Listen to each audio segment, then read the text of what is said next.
Hello everyone, Dr. Andrea Shanowski from Freedom Chiropractic and Holistic Health and our YouTube channel Health and Horsepower.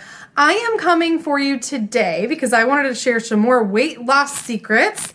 I know last week we talked a little bit more about fat versus muscle loss, muscle gain when it comes to weight loss. But today I want to share a little bit more how to make sure you are actually gaining muscle. So what I want to do is talk a little bit more about the dietary requirements. I want to talk a little bit more about what types of exercises you should do. And then today, I am going to share 4 exercises for your upper body, neck, and shoulders, 4 exercises for core activation, and 4 exercises for lower body to make sure that you are using resistance to build your muscles. So tune in, and I am excited to share this with you. So first of all, we talked about protein last week, but I want to kind of go over it again because I think it's super important. So when you look at protein intake, so your body has to be not only getting enough protein in by food intake, or if you do like protein drinks and protein shakes, we need to be getting enough protein in.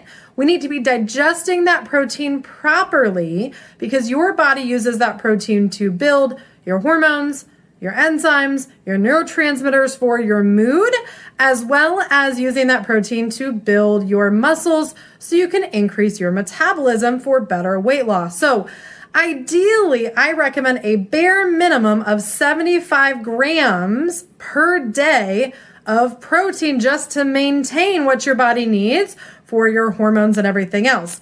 If you are trying to actually build muscle so that you can increase your weight loss, you want to aim more for like 100 grams every day. So one thing I find is a lot of patients don't get enough protein and then their body breaks down their muscle and they lose metabolism and then they're working against themselves. So very important to make sure you're tracking your protein intake. I do recommend writing down what you're eating. So you can do that on paper. You can set up a consult. I have a lot of patients that literally just bring their like diet journal in. I will go through and highlight the protein so you know what is good and what to keep moving with and trying to increase your intake of. And then I typically will give them a grade every day so they know, okay, we really wanted to aim for like 5 servings of protein. You only got 3 this day. But then I highlight what the protein was in so that, again, they know what to focus on and how to get more. Another thing that's really great, I have an app on my phone called LifeSum, LIFESUM, that I absolutely love. So not only can you track your weight in here over time to see trends, but the other great thing is you can actually track your water intake. You can track your exercise in addition to your food, and you can even save favorite meals and foods that you like so you don't have to type them in every time. But the great thing about it is it tracks your macros. So it looks to see how many carbohydrates you're getting. It also will give you like a smiley face, whether you did good or bad that day, depending on the food that you're putting in. It'll also tell you how many grams of protein and how many grams of fat you got every day. So you literally have a smiley face telling you if you did good or bad. It'll actually give you feedback as well over time as to when you're tracking, hey, great job tracking, keep up the good work. And like I said, if you're tracking your exercise and your water intake, it'll also give you some like a grade system for how good you're doing with tracking and staying on track with your goals. So that is a really great resource. Like I said, either writing it down in like a diet journal or using that LifeSum app. So make sure you're getting enough protein, track it, please, so that we know you're getting enough and we can see that over time. The second thing I wanted to talk about was, like I said, the types of exercises that you're doing are very important. So when it comes down to it, you have to make sure if you're trying to lose weight, we want the long game. So yes, if you cut calories, your body will typically break down muscle to give you protein if you're not getting enough. And then you're going to lose your muscle mass and your body's going to gain fat if there's any excess calories coming in. The problem is when you do that, you're destroying metabolism. And then after you're done dieting, you're going to gain everything back. So what I typically recommend is making sure you're getting enough protein so your body's not breaking down muscle to give you protein, but then also making sure that you are doing weight resistance exercises and building muscle. Now, you don't necessarily need to lift weights. You can also use like a weighted vest. You can use your body weight.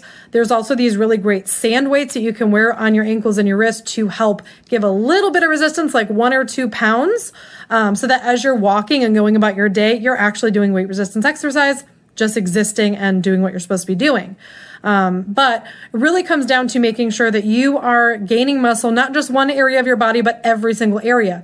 So typically when it comes to muscle building, when you work a body area, you're going to be breaking apart muscle fibers so they can grow back better, faster, and more effective at burning calories. I usually recommend switching out. So doing like upper body, neck exercises one day, switch into core another day, and then also doing lower body and lower legs another day.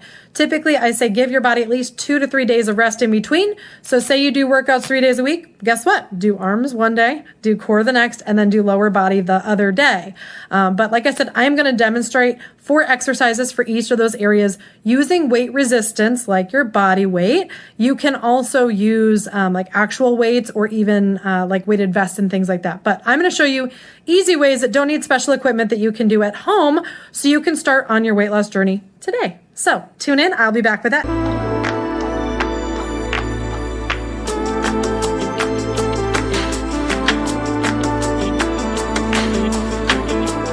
Narrow push-up, we're going to put our arms backwards and kind of close to our body.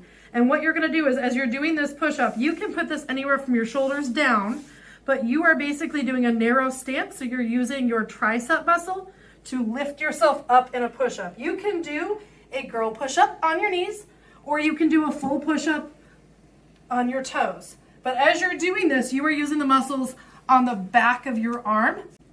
All right, so for the bicep curl, we're gonna use this muscle right here. You can use just your hands and basically curl upward and hold that position. You can also add some light weights. So you can also do this with light weights. I would probably recommend 2 to 3 pounds. You can go up to 5 if you don't have any shoulder injuries.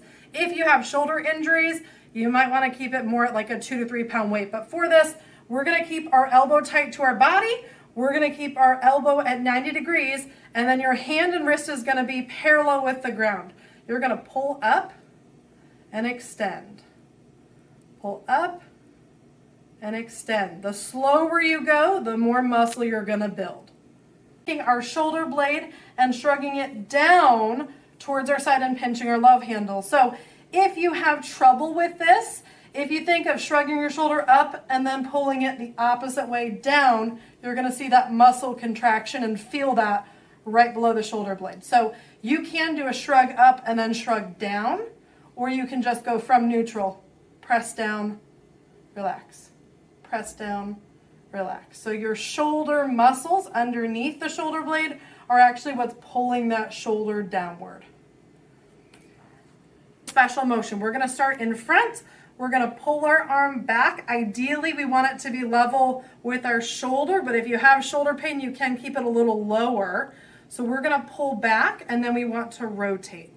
So you can either keep that up even with your shoulder before you rotate, or you can bring it down low if you have pain. You can also use a weight with this one. So again, you can start in front, pull back, and then rotate. Or if you need to keep it down lower to prevent shoulder pain, you can do that as well.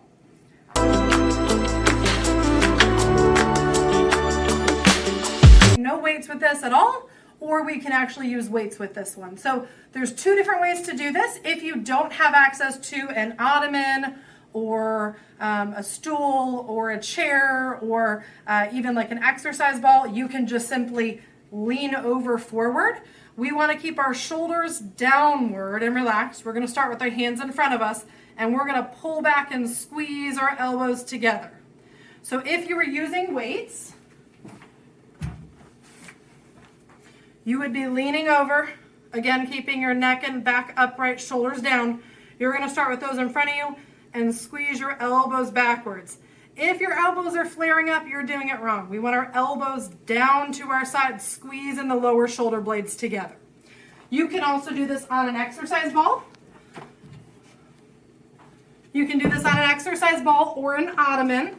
You're going to be laying on top of that. You want to start with those weights in front of you, and again, keeping your shoulders down, pulling back and squeezing those elbows and lower shoulder blades together. For this exercise, we're going to be bridging up. We want to make sure we're using our hip muscles to thrust upward, and then we're squeezing our butt cheeks at the top to make sure we have stability for our core and our and our lower back as well. So you're gonna lift up, squeeze the muscles at the top, and then relax back down. So you're gonna lift up with your hips, squeeze your butt cheeks, relax back. Most people do planks incorrectly. We wanna make sure that we are activating our core muscles between our shoulders. So you're gonna start on your belly. You want your elbows right in front of you, not up to the side, but right underneath you. The closer to your chest, the better. You can do this up on your knees, or you can do this up on your toes in a plank position, whatever works for you. You're gonna take and pull your shoulders down, that shoulder shrug. Then you're gonna lift your hips up off the table, and you're gonna hold this position for up to a minute. This is gonna activate the muscles in your upper back, in your core, to make sure we're activating every muscle in that upper body to stabilize our core. So again, you're gonna pull shoulders down, lift up, making sure you're feeling that in the mid-back, the belly, as well as the lower back. All right, this exercise is called knee to elbow. So you're gonna start with your arms overhead, you're gonna start with your legs flat, and what you're doing is basically you're doing a crunch. So you're gonna lift up, crunch your middle body, and then you're gonna touch your elbow and your knee together. So you're gonna lift up in a crunch, touch, and relax back down. You can also do this standing, so if you have trouble lying down, you're gonna start in a standing position and basically crunching opposite to opposite.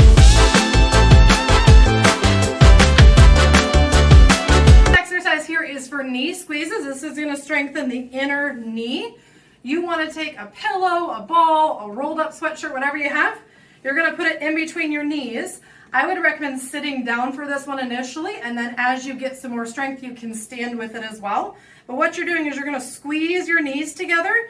You're gonna feel the muscles on your inner thigh and your pubic bone pulling and holding that ball in place, or whatever else you're using. You wanna hold that for about 5 seconds and then relax. This next exercise, we're gonna do what's called an air squat. If you have trouble with your knees or back pain, you can also stand against a wall and put your feet out at a 45-degree angle in front of you to take pressure off of the knees. But ideally, we want to be standing for this, so we're loading all of our bones. So you want to start with good posture. You want your feet about hip width or a little wider apart. You don't want to be crazy wide, so kind of right underneath you. You're going to put one hand on your chest, one hand on your belly, and what you want to do is you're going to bend down, keep your knees straight ahead so they're not flaring out or buckling in, and you're going to try to go as far as you can, and then raise yourself back up. If your knees buckle, that can actually cause not only knee pain, but also be contributing to lower back pain. So again, try to keep your body upright, bend down, and then come straight back up. And you should feel a burn in your quads. You might feel some in your butt or your hamstrings as well. The exercise I have is called the lunge. So for this one, we want to try to get cross stability when we're walking or lifting. So you're gonna start with your feet underneath you.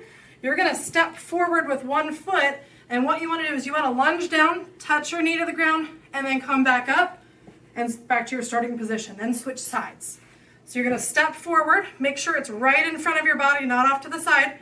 You're gonna bend down, keeping your front knee straight, touch that back one to the ground, and then raise yourself. I call it donkey kick. This is a really great strengthening exercise for your glute and your hamstring, which those are the muscles we wanna keep if we wanna keep mobile as we age.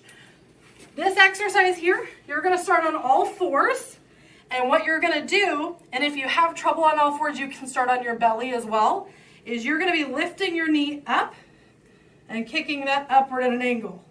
So kick and bring it back down.